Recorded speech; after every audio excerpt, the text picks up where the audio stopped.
Hola, soy Andrés Vicente, profesor de Ivy Wave de Matemáticas, y hoy vamos a realizar la prueba de análisis e interpretación de nivel superior de noviembre de 2021. Es un examen complicado y no hay que ir lento porque hay que darse prisa para realizarlo.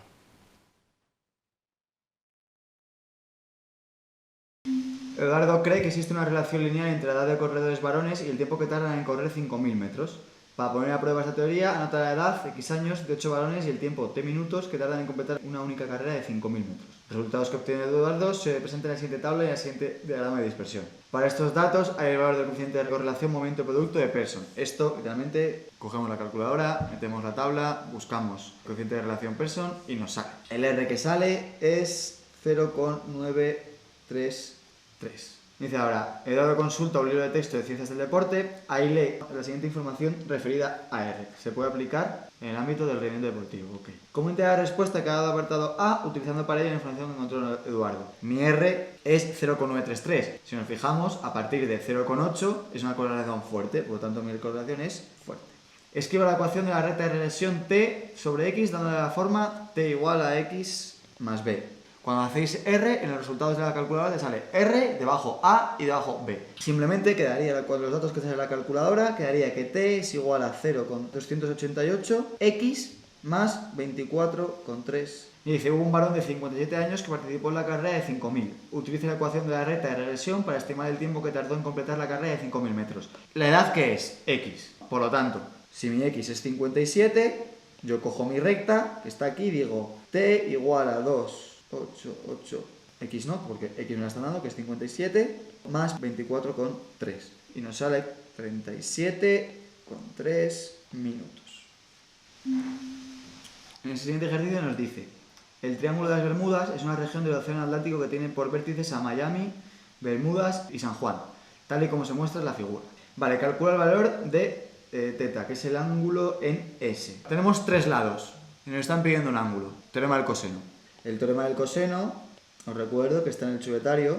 En el temario te lo dan ya despejado. Como yo estoy buscando el ángulo, coger la fórmula que sale de despejada el coseno. Coseno de C es igual a A al cuadrado más B al cuadrado menos C al cuadrado, partido de 2AB. C es el lado contrario al coseno de que estamos buscando.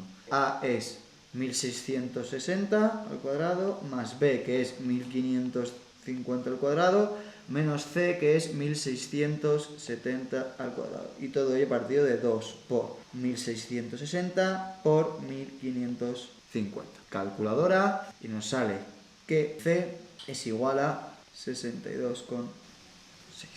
El B nos pide ahora, hay el área del triángulo de las Bermudas. Cuadernillo también. Cogemos el área del triángulo, que es igual a un medio de un lado por el otro por el seno del ángulo que forman los dos primeros. Si cogemos nuestros datos, será un medio de 1660 y 1550 por el seno del 62,6 grados. Y esto nos sale a 1.140.000 kilómetros cuadrados. Natasha lleva a cabo un experimento sobre el crecimiento del moho. Ella cree que el crecimiento se puede modelizar mediante una función exponencial, donde P es el área que está cubierta por moho en milímetros cuadrados y T es el tiempo en días transcurridos desde el inicio del experimento. A y K son constantes. El área cubierta por moho es igual a 112 milímetros cuadrados al inicio del experimento, igual a 360 milímetros cuadrados al cabo de 5 días. Escribe el valor de A. Esto es una función. Si queremos sacar datos de una función, lo mejor es coger puntos. ¿Qué punto podemos sacar en el A? Pues nos dice claramente que cuando t es 0, es decir, cuando al inicio del experimento, x0, el moho, que es la variable dependiente del tiempo, es 112. Cogemos la ecuación. Entonces yo sé que y es 112, A no lo sé, es lo que estoy buscando, K tampoco lo sé, pero sé que mi tiempo es 0. K por 0, 0 elevado a 0, 1, A por 1, A igual a 112. A es la cantidad de moho con la que empezamos. Y el B, hay el valor de K. Hemos cogido un punto, si os fijáis, nos da otro punto, nos dice que el moho es 360 cuando llevamos 5 días. Pues nada, el punto 5,360. Mi I, 360. Mi A, 112. Por E, por K, que es mi incógnita, por 5. Varias opciones. La más sencilla, coger la calculadora. Si no, a mano, hay que coger logaritmos neperianos, ¿vale? Así que coger la calculadora Y nos sale que K es igual a 0,234. Vale, en este ejercicio tenemos unos triángulos, unas rectas. Nos dice que Dilara está diseñando una cometa ABCD en unos ejes de coordenadas en los que hay una unidad representa 10 centímetros. AC es perpendicular a BD y nos pregunta, la pregunta A, nos dicen que hallemos la pendiente que pasa por la recta AC. Si nos fijamos en el enunciado, nos está dando los puntos A, 2, 0, C, el 4, 6. La pendiente M es siempre la variación de Y partido de la variación de X. Este simbolito, este triangulito significa variación. Esto es lo mismo, A, Y2 menos Y1 partido de X2 menos X1. En este caso, el punto X2 será el C. 6 menos 0 partido de 4 menos 2. Queda 6 partido de 2, que es lo mismo a 3. Esta es la pendiente del primer apartado. Segundo apartado, escriba la pendiente de la recta que pasa por B y D. Si nos fijamos, B y D es perpendicular a C ya. Sabemos que una pendiente por la otra, siendo L1 perpendicular a L2, nos tiene que dar menos 1. Da igual cuál sea L1 o cuál sea L2, si yo despejo aquí, mi segunda recta va a ser a menos 1 partido de M1. En mi caso M1 es el 3 de antes y este sería la pendiente de M2, menos 1/3. El C nos pide, hay la ecuación de la recta que pasa por B y D, de la respuesta a la forma AX, BY más D igual a 0, donde A, B y D son números enteros. Aquí mi recomendación es que forméis la recta de la forma que todos conocemos, y igual a MX más C, luego lo pasamos todo a un lado e igualamos a 0. Necesitamos una pendiente y un punto, una M y un punto. La pendiente la tengo, ¿no? La de B y D, menos 1/3. ¿Y un punto por el que pase la recta BD? Tanto B como D. El dato de D no lo tenemos, por lo tanto vamos a coger simplemente el de B, que es 0,4. ¿Vale? Y aquí ya sustituimos la pendiente, que es menos 1/3, y ahora sustituimos Y y X por 0 y 4, y sacamos la C. 4 igual a menos 1/3 por 0 más C. ¿Cuánto vale C? 4. Y para que los coeficientes de X e Y sean números enteros, lo que tenemos que hacer es quitarnos la fracción de 1/3 multiplicando toda la ecuación por 3. Si multiplicamos por 3 nos queda 3 partido de 3, que es 1, 3 por Y, 3Y, y 3 por menos 4, menos 12. Y el último apartado nos dice, escriba la coordenada X del punto D. Si nos fijamos, D está sobre el eje X. Nuestra coordenada Y va a ser 0. Como ya hemos dicho, tenemos la ecuación que pasa por B y D, que es esta de aquí, y sabemos que el valor de Y en el punto D es 0. Simplemente sustituimos y despejamos la X. X más 3 por 0 menos 12 igual a 0. 3 por 0, 0. El menos 12 pasa al otro lado sumando. Por lo tanto, el punto D será igual a 12, 0.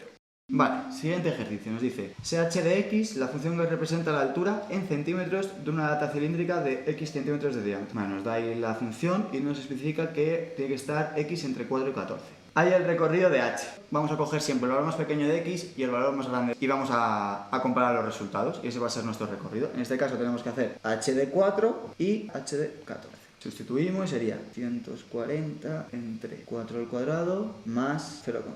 Y esto nos da 40,5. Este valor obviamente nos va a quedar más pequeño porque tenemos un valor más grande dividiendo. Lo hacemos con la calculadora y esto nos tiene que dar 3,77. Hay que ajustar a 3 cifras significativas. Nosotros ponemos que nuestro recorrido va a ser de 3,77 menor o igual que h de x, o y menor o igual que 40,5. Apartado B, la función h a la menos 1 es la función inversa de h, hay la inversa h a la menos 1 de 10. Función inversa. La función inversa tiene que, si yo en mi función original el valor de x a me da el valor de y b, yo en mi función inversa, si meto el valor de b, el resultado que me tiene que salir en y es a. ¿Qué vamos a hacer? Sé que mi h a la menos 1 de 10 es lo mismo que el valor de x que hace que mi función original, la y, valga 10. Por lo tanto, hacemos esta ecuación. H de x igual a 10. Sustituimos h de x, que es 640 partido de x al cuadrado, más 0,5 igual a 10. Calculadora, no tardamos nada en hacerlo y nos da que x es igual a 8,21 centímetros. Esto quiere decir que h a la menos 1 de 10 es igual a 8,21. Al apartado 2 del B nos dice, en el contexto de esta pregunta, interprete la respuesta que ha dado en el apartado B1. La inversa es lo contrario. Antes metíamos el diámetro y nos daba la altura, ahora metemos la altura y nos da el diámetro. Por lo tanto tenemos que escribir una lata de 10 centímetros tiene un diámetro de 8,21. Y el apartado 3 me dice, escriba el recorrido de h a la menos 1. Nosotros tenemos una función f de x y hacemos su contraria. Lo que aquí era el dominio pasa a ser el recorrido y lo que aquí era el recorrido, aquí pasa a ser el dominio. Por lo tanto, el recorrido de mi función inversa va a ser el dominio de mi función original, como he puesto aquí. Por lo tanto, el recorrido va a ser 4 menor o igual que h a la menos 1 de x menor o igual que 14. No hace falta hacer ninguna operación.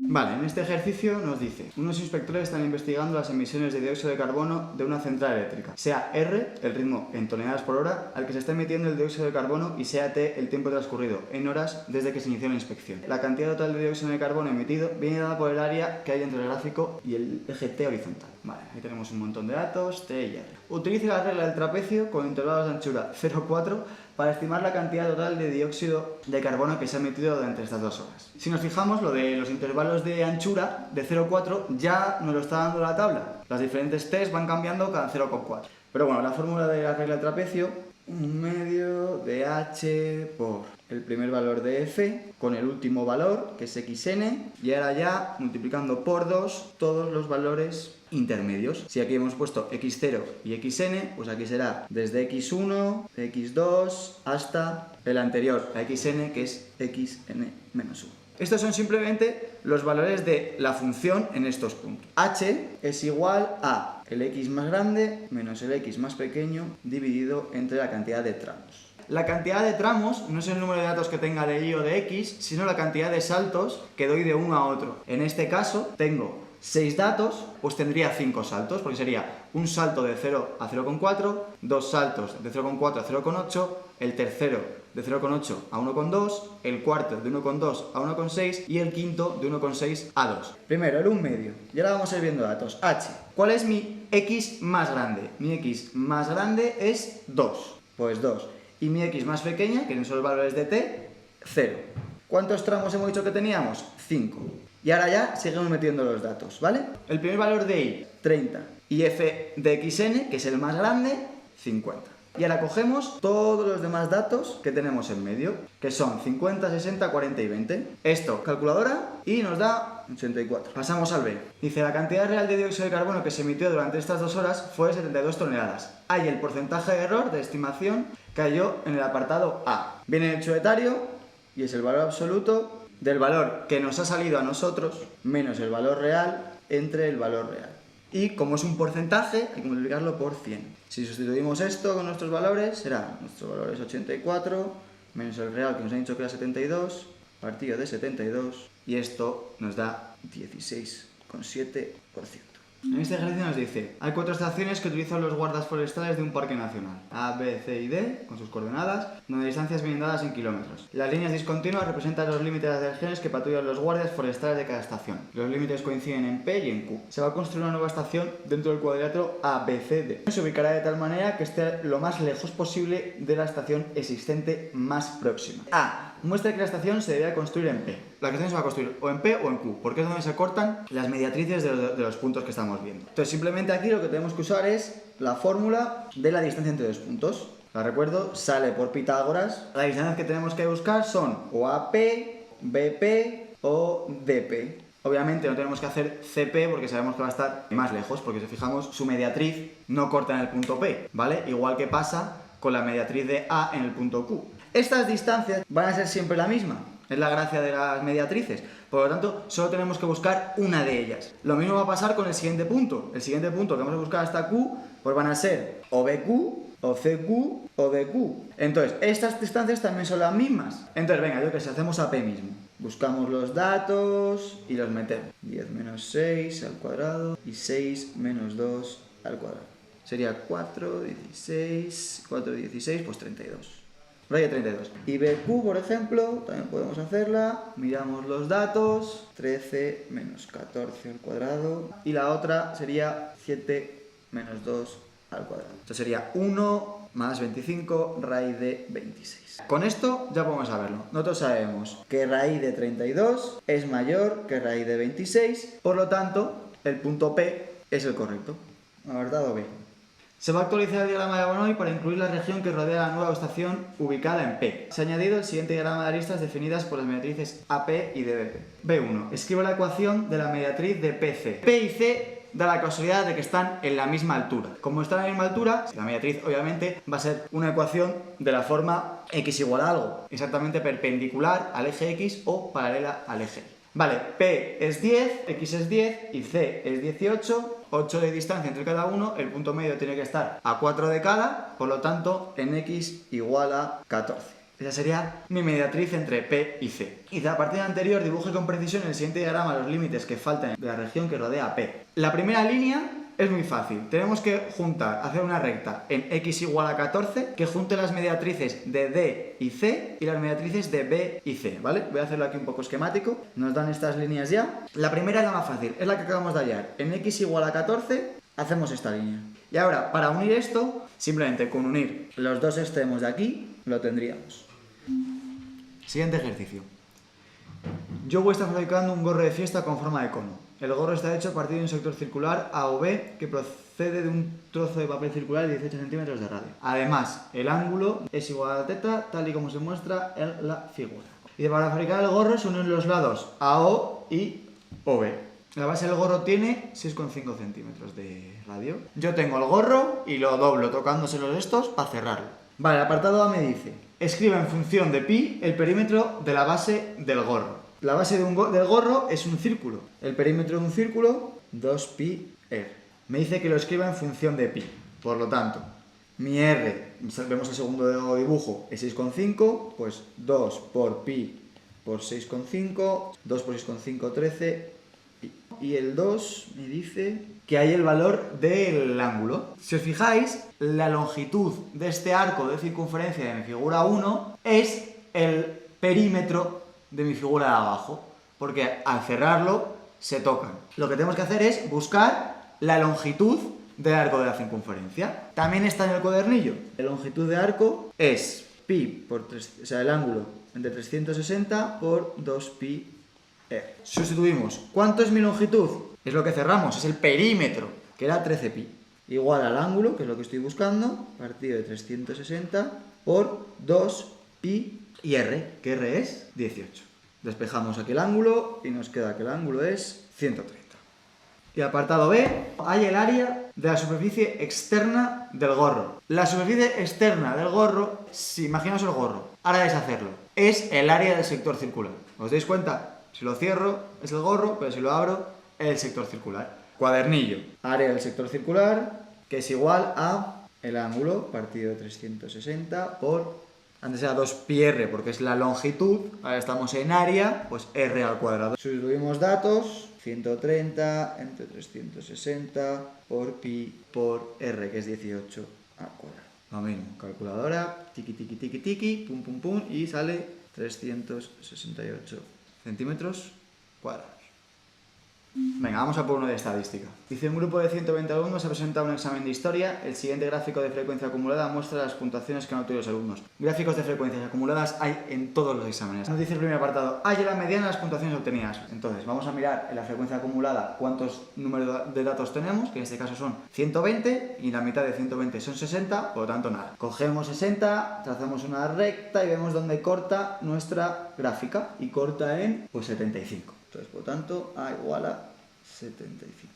A los alumnos se les concede una calificación entre 1 y 5, dependiendo de la puntuación que hubiera obtenido en el examen. En la siguiente tabla se muestra el número de alumnos que recibieron cada calificación. En la calificación 4 y 5 tenemos dos incógnitas que son A y B. Hay una expresión que dé A en función de B. Cuando nos piden algo en función de algo, lo primero que nos piden, en este caso A en función de B, tiene que ser A igual a bla bla bla bla bla, pero que en este bla bla bla haya una B. Pero la A tiene que estar sola en la igualdad. El número de alumnos total, ¿cuánto es? La frecuencia acumulada que nos viene en la gráfica, que es 120. Por lo tanto, 120 tiene que ser igual a 6 más 13 más 26 más A más B. Como nos dice A en función de B, si juntamos todos los números que tenemos, restamos, dejamos la B, 75 menos B. Vale, apartado C. La calificación media de esos alumnos es 3,65. Vaya, el número de alumnos que tiene una calificación de 5. Fórmula media. El número de alumnos por su nota. 1 por 6 más 2 por 13 más 3 por 26 más 4 por A, pero no voy a poner A, porque si pongo A y luego pongo B tengo dos incógnitas y me va a fastidiar. Por lo tanto, ¿cómo tengo escrito A? De otra manera, en la que tenga B, que es apartado anterior. En vez de poner A, pongo que A es 75 menos B, más la parte de B, que es 5B. Todo esto dividido entre el número total de alumnos, que es la frecuencia acumulada, 120, y tiene que ser igual a lo que nos ha dicho que era la media, que es 3,65. Calculadora, pim pim, pam pam, lo que se diga. Y nos sale que la B es igual a 28, que es el número de alumnos que han sacado una calificación de 5. En el siguiente apartado nos dice: hay la puntuación mínima que se necesita para obtener una calificación de 5. ¿Cuántos alumnos tengo con 5? 28. Vamos a ver cuántos alumnos no han sacado un 5. 120 menos 28. Esto es igual a 92. ¿Vale? Entonces, si os fijáis, a partir del chaval 92, tengo un 5. Me voy a mi tabla y miro el chaval 92. Trazo la recta hasta la gráfica y la gráfica me corta en 84. Por lo tanto, a partir de 84 puntos, tienes un 5. Raúl y Rosy quieren comprarse una casa nueva y para ello necesitan un préstamo del banco por valor de $170.000 australianos. El préstamo es a 30 años y el tipo de interés anual que se aplica al préstamo es del 3,8, compuesto mensualmente. Raúl y Rosy devolverán el préstamo pagando una cuota mensual fija al final de cada mes. Hay la cantidad que pagarán al banco cada mes. Es coger la calculadora y meter los siguientes datos. Aquí lo que tenemos que sacar es el PMT, es lo que nos están preguntando. Vamos a escribir en la calculadora una N, un interés, PV, el FV, el PDI y el CDI. Para este apartado tenemos que meter los siguientes datos. En N. Luego aquí el interés nos lo dice, 3,8. ¿De cuánto es la hipoteca? De 170.000. En FV vamos a meter 0. Y aquí 12 meses porque es compuesto anualmente. Lo metemos. Nos dice que les van a tener que pagar al mes 792,13 AUD. El B. Hay la cantidad que Raúl y Rosy deberán todavía al banco al final de los 10 primeros años. Nada, lo mismo. Vamos a meterlo en la calculadora. Pues en este caso queremos sacar el FV. Por lo tanto, N, 10 primeros años, vale, entonces N 120, el interés es el mismo, PV igual, que era 170.000, que es lo que hemos pedido al principio, el PMT es lo que nos ha dado en el apartado anterior, y esto igual, 12. Lo metemos en la calculadora y el FV que nos tiene que salir es 133.019,94 AUD. 2B me dice: utiliza las respuestas halladas en el apartado A y B1 para calcular cuántos intereses habrá pagado en total durante los 10 primeros años. Vamos a calcular primero, ¿vale?, la cantidad de dinero que ha pagado. Son 120 meses. Si pagábamos al mes 792,13, pues vamos a multiplicarlo por los meses que han pasado, que son 120, y esto con la calculadora, como siempre, nos da 95.055,6. Esto es dinero pagado. Vamos a ver cuánto se ha amortizado, ¿vale? Si yo empezaba con 170.000 y ya he pagado esto de aquí, calculadora, y nos da 36.980 con... Esto es lo amortizado. Lo de dinero pagado menos el dinero amortizado nos va a salir lo que hemos pagado de intereses. Amortizado es el dinero real, ¿vale?, que hemos pagado de esos 170.000 euros. Los intereses son lo que tenemos que pagar por pedirle un dinerito al banco. El dinero total pagado ha sido 95.055,6 y el amortizado 36.980,06. Hacemos esta resta que nos sale 58.075,54 y esto es el interés pagado. Vamos a hacer ahora un ejercicio de probabilidad. En una determinada ciudad, el 32% de las personas tienen los ojos azules. Si alguien tiene los ojos azules, la probabilidad de que también tenga el pelo rubio es del 58%.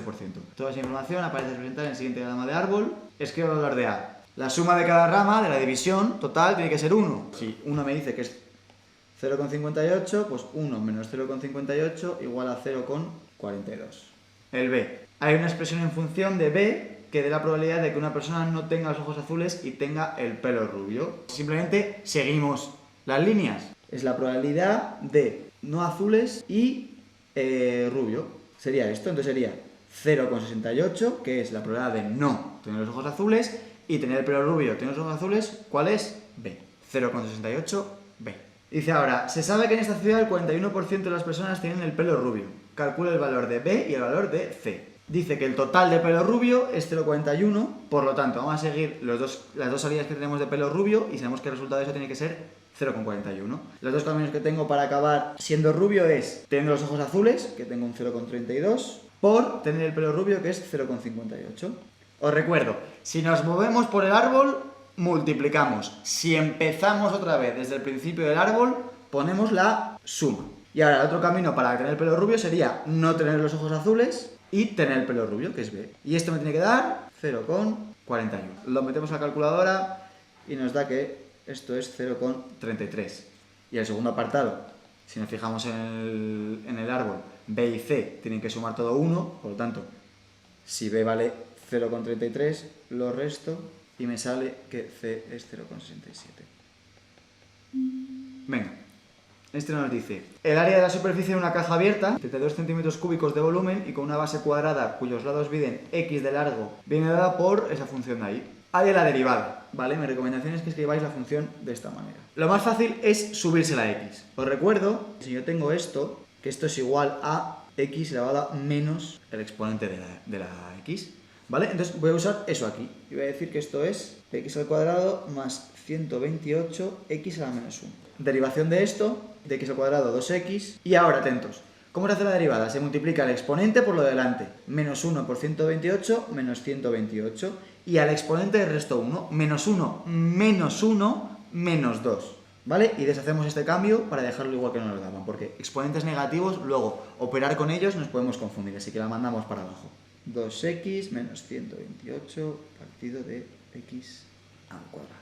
El b. Nos dicen que resolvamos la derivada cuando está igualada a 0. Cogemos nuestra derivada, la igualamos a 0 y decimos 2x menos 128 partido de x al cuadrado es igual a 0. Opciones para hacer esto. Calculadora. Dibujarte la gráfica y buscar cuando la y vale 0. Lo que sea. Tenéis 1000 opciones, ¿vale? Lo hacéis con la calculadora, por ejemplo, sale que la x vale 4. En el B me piden que interprete la respuesta que era en el apartado anterior en el contexto de la pregunta. Cuando igualamos la derivada a 0, siempre estamos buscando máximos y mínimos, ¿vale? Por lo tanto, esto estamos buscando el valor de x que hace el área mínima. Irina utiliza unos ejes de coordenadas para dibujar el diseño de una ventana. La base de la ventana está en el eje X, la parte superior de la ventana tiene forma de curva cuadrática y los lados son líneas verticales, tal y como se muestra en la figura. Los extremos de la curva son los puntos 0,10 y 8,10, ¿vale? Y el vértice de la curva está en el cuadro 12. Las distancias vienen dadas en centímetros. La curva cuadrática se puede expresar de la forma y igual a x al cuadrado más bx más c para x entre 0 y 8. Escribo el valor de c. El término que no está acompañado de x siempre es el punto de y que cortas el eje y. Hay un punto que es el 0,10, por lo tanto, si tenemos el valor 0 en x es porque estoy sobre el eje y, entonces mi c vale 10. A2. A partir de anterior planteé dos ecuaciones donde las incógnitas sean a y b. Obviamente nos están diciendo que tenemos una cuadrática de una manera específica, ¿vale? Y nos dan dos puntos que no hemos utilizado todavía. No usamos nunca el punto sobre el eje y para hallar datos y constantes de la función. ¿Por qué? Porque al ser x0, en cuanto lo pongamos al lado de una constante, se nos va a ir y nos va a anular ese valor. Entonces no lo usamos. Pero tenemos otros dos datos, que son 4,12 y 8,10. Vamos a usar esos dos. Pues poner el 4,12, por ejemplo. ¿Cuánto vale la y? 12. ¿Y cuánto vale la x? 4. Entonces sería x al cuadrado, que sabemos que es 4, 4 por 4, 16, por a, más el valor de x, que es 4, por b, más el valor de c, que es 10. Y ahora con el punto, 8, 10. ¿Cuánto vale mi 10? ¿Cuánto vale mi x? 8. 8 por 8, 64, a más 8, b más 10. El siguiente apartado nos dice que a partir anterior hay la ecuación de la curva cuadrática. Cogemos estas dos ecuaciones, vamos a la calculadora, simultaneous equation, metemos los datos y los sacamos. Y nos saldría que a es igual a menos 1/8 y b es igual a 1. Si lo metemos en nuestra ecuación, nos quedaría que y es igual a menos 1/8 de x al cuadrado más x más 10. Vale, el último apartado, el B, me dice, hay el área de la región que está sombreado en el diseño de Irina. Pues a ver, ese es un área que está bajo la curva. ¿Tengo la curva? Sí. ¿De dónde a dónde van mis x? De 0 a 8. Cuando tenemos que hallar el área bajo una función integral definida. ¿De dónde? Desde 0 a 8. ¿De qué ecuación? De esta de aquí. Menos 1/8 de x al cuadrado más x más 10 y todo esto de x. Vuestras calculadoras no saben hacer indefinidas, pero saben hacer definidas. Entonces, cuando tengáis una definida, la metéis. Esta área es 90,7 centímetros